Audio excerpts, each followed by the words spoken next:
What's going on, Solid Steppers? What's up, Take the Titans? This is Sword coming to you.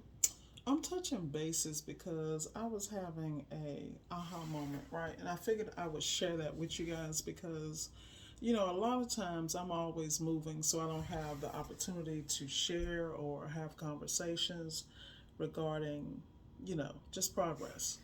So, I'm always giving y'all game. So let me tell you something.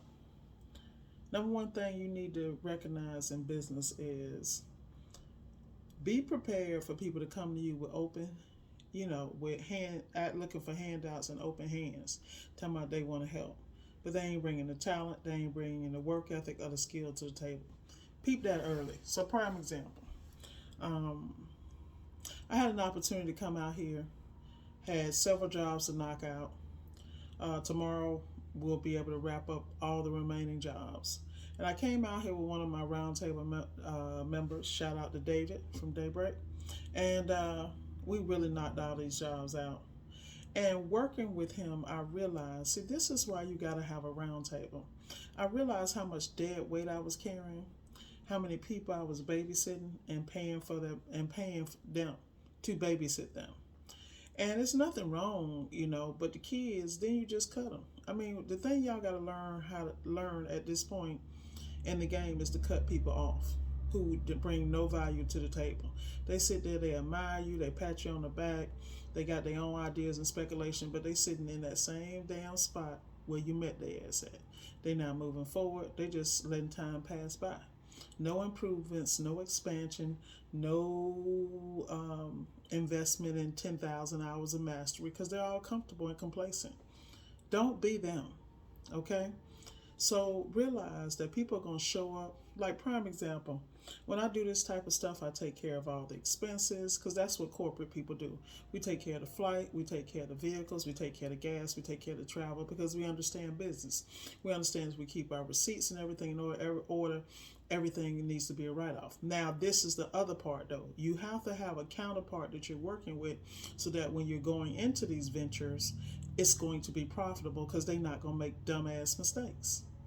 They're not going to cost you money. They're going to size up the situation, and they're going to be able to walk into those situations with you and go hand in hand and knock out jobs and make sure you come out with a profit, or either determine that this is a loss early on, get in, get out, and go to the next. Like when you do business, you got to size up every ticket, every job. And then you need to find out, is this worth the time? Can I make this profitable? Do I want to deal with installation? Like, it's a whole process. And what people don't understand about business, they want to come and work for you. You want to pay them a premium, but they don't bring premium gain. They're never available when you need them. And when you do need them, they drag an ass and they don't know what to do because they have no sense of purpose, direction, or self-worth when it comes to business. Most people think like a W-2 in business, so they always looking at what they're going to get out of it.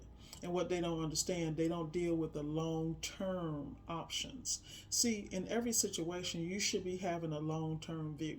Prime example, I look at my relationship with David.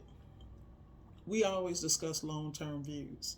When we're driving along to the next job, whatever we're doing, we're always I'm listening to him dealing with his calls and managing his stuff remotely, just like I'm managing my stuff remotely while I'm not in Florida. And so we have very similar issues, and we talk about long-term solutions and what the ultimate goal is and what the exit strategy is. If you don't have people in your life you can have that conversation with, why are you in business? Because you're going to stay in one spot. You don't have a business, you have a job. And you got to understand what that is. Now, I'm not saying you can't run a business, you can run a business without employees or you need them. It doesn't matter because at this particular point, you need to look at the pool. You need to understand either you need to homegrown your techs if you're going to do that, or you need to have people who are premium, pay them a premium, but hold them accountable. See, the problem is that there was a time in America that people had real work ethic, and there are far and few of us between. But like me and David were talking about when we touched ground, what touched back down in Florida, what we got to do. We already stacked. I'm making sure my schedule is where I need it to be so that I can do whatever I need to do to be as profitable as possible in the shortest amount of time because it comes to execution. The reality is when you send someone to do something and they half-ass. They're telling you who they are. No, you didn't tell me what to do. I didn't know what to do. I didn't feel sure. Well, open your damn mouth. The reality is, this is why I don't work with everyone, because my level of expectation for myself is up here. Most people's level of expectation is down here some damn where, because they're doing just enough to get by, because that's their comfort zone. The reality is, if you want success, you're going to have to get out your damn comfort zone, as I always say, and you're going to have to strive and push yourself and be around people that understand what that looks like and support you in it. We all have the same issues. We all got family drama.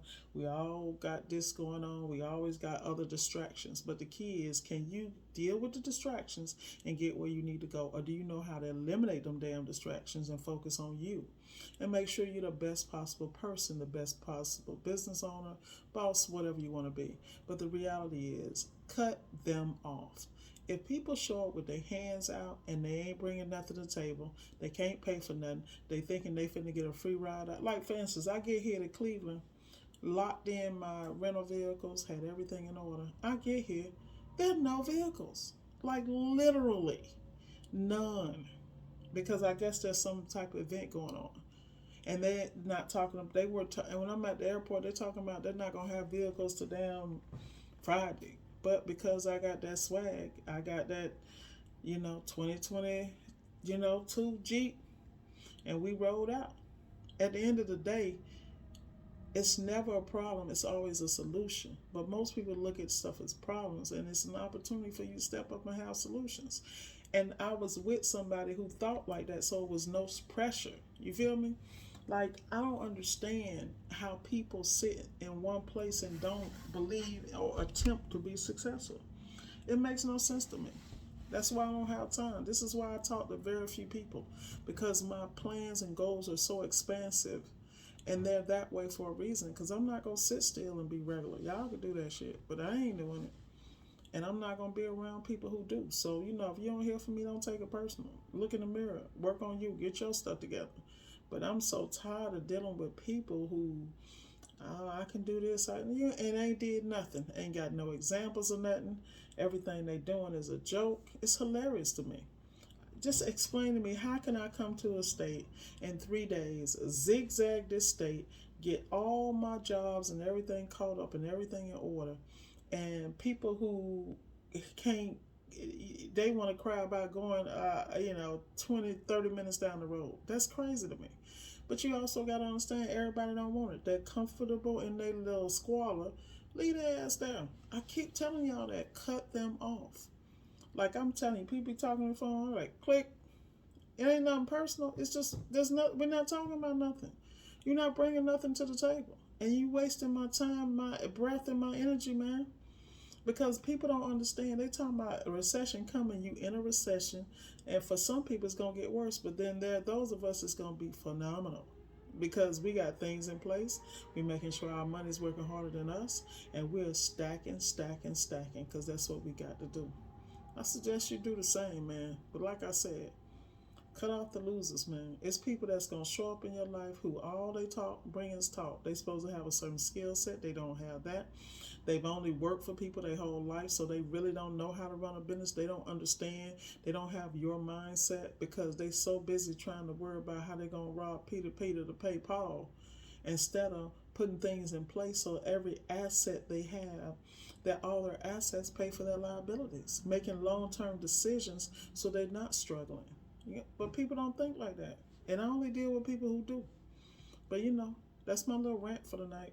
I had to just talk to myself about why the hell I cut people off and why I ain't got time to talk to nobody. Like right now, I got to do some stuff. And I'm really caught up on my paperwork and stuff, but I really want to double check and tweak my schedule. But the other part of me, the lazy ass part of me, want to pop in. I want to watch The Good Fight. I want to catch up on that. I want to make sure I'm caught up on Raising Canaan. I also want to make sure I'm on Queen Sugar. I know I'm behind with Queen Sugar, but the reality is, when I'm on the road, I can listen to that. See, I understand. It's called priorities. Some of y'all need to get some. Anyway, rant's done. Enjoy your life, and remember, everything starts with one person. That's you. Get you together. You get you together, fire. Just take 90 days.